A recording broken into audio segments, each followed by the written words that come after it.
Salve amigos, quase meia-noite.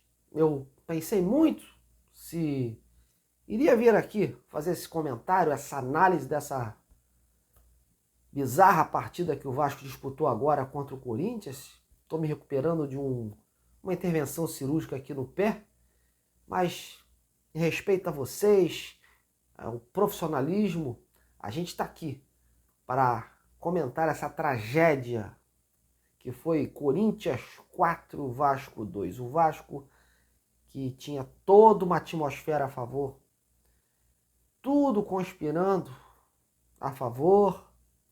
O Vasco tinha a faca e o queijo nas mãos para conseguir aí chegar aos 45 pontos, encaminhar aí a sua permanência na Série A e deixar para outra partida em casa, né?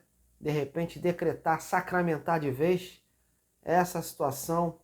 Eis que o Vasco consegue perder para o Corinthians, que vem de uma goleada impiedosa diante do Bahia.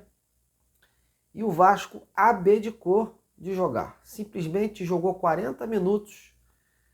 E quando jogou, conseguiu chegar ao gol, conseguiu criar as oportunidades, conseguiu ter ímpeto. Quando decidiu recuar, aí você já sabe o que aconteceu, né? O Corinthians chegou aos gols. Defensivamente, o Vasco foi um desastre. E o resultado é esse. Corinthians 4, Vasco 2. Uma vergonha porque o Vasco tinha totais condições de ganhar essa partida. Só que o que acontece, meus amigos? O Vasco vem acumulando erros sucessivos, inclusive nas vitórias. A gente sempre vem alertando aqui isso, vem falando que mesmo nas vitórias, se lembra daquela vitória contra o América Mineiro? Como o Vasco conseguiu aí vencer na Bacia das Almas, mas jogou pessimamente mal? Então, é isso aí. O Vasco erra, são falhas consecutivas e, ao que parece, não aprende com esses erros. Não aprende com esses erros. E o resultado é essa tragédia que coloca o time aí com a corda no pescoço, né? E com o rebaixamento aí à vista, ainda há chance de reverter essa situação, mas é uma situação bem complicada. A gente não vai aqui passar pano, não vai criar pessimismo, mas a gente tem que ser realista, né? O Vasco, com essa derrota de hoje, só pode chegar aos 48 pontos, né? O Vasco tem 42, vencendo o Grêmio chegaria a 45 e vencendo a equipe do RB Bragantino chegaria aos 48 pontos. Porém, seus adversários conseguiram pontuar bem, né?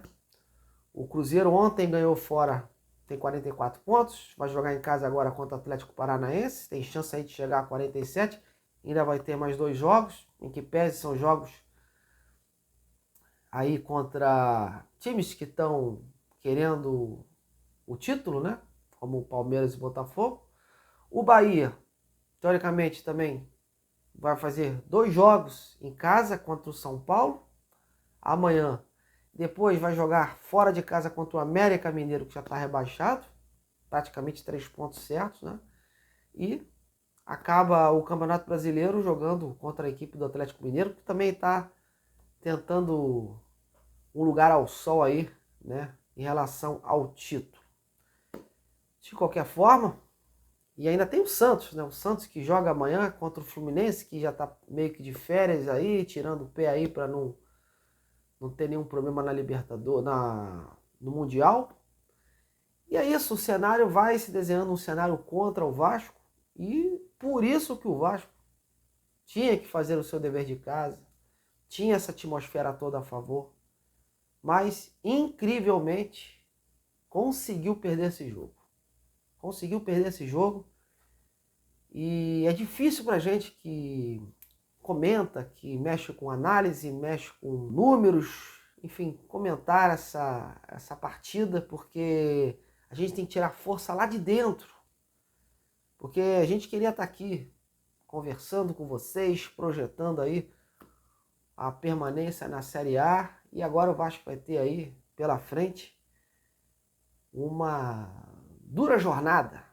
Derrotar a equipe do Grêmio, do Renato Gaúcho, lá fora. O Grêmio que ainda está buscando aí uma situação no campeonato.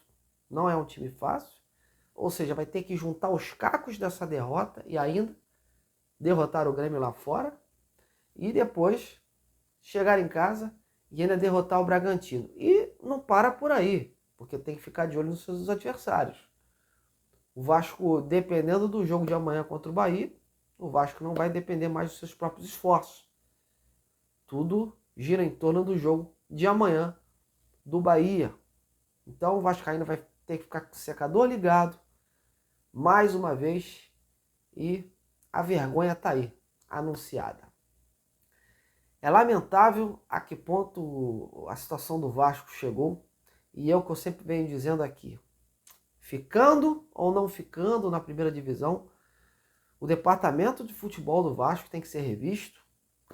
É uma vergonha muito grande, né? A 777 entrar com todo esse aporte aí, e no ano que entra na SAF tem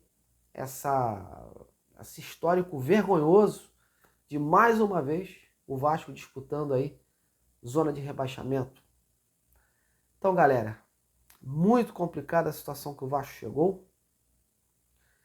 O Ramon fez as suas escolhas na partida de hoje, botou o Pumita Rodrigues, botou o Payet, optou, estava indo tudo muito bem, mas defensivamente o Vasco sentiu muito a falta de peças lá atrás. E mais uma vez vem de encontro com o elenco montado, né?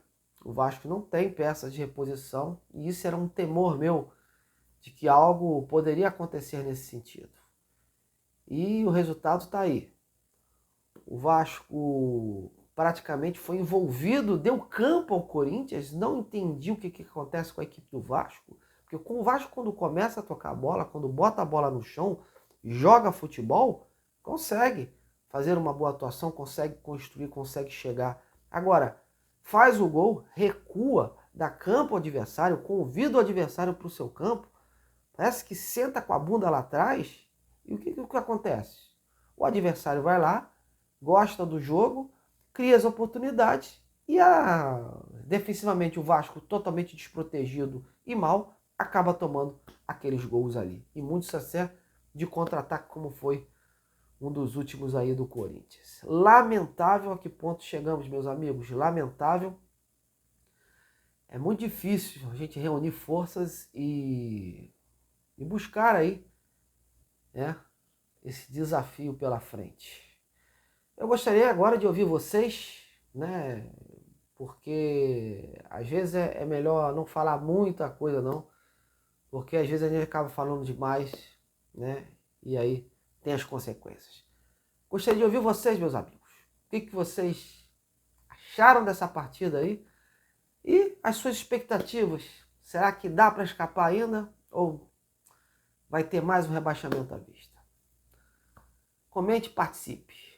Boa noite a todos. Até amanhã.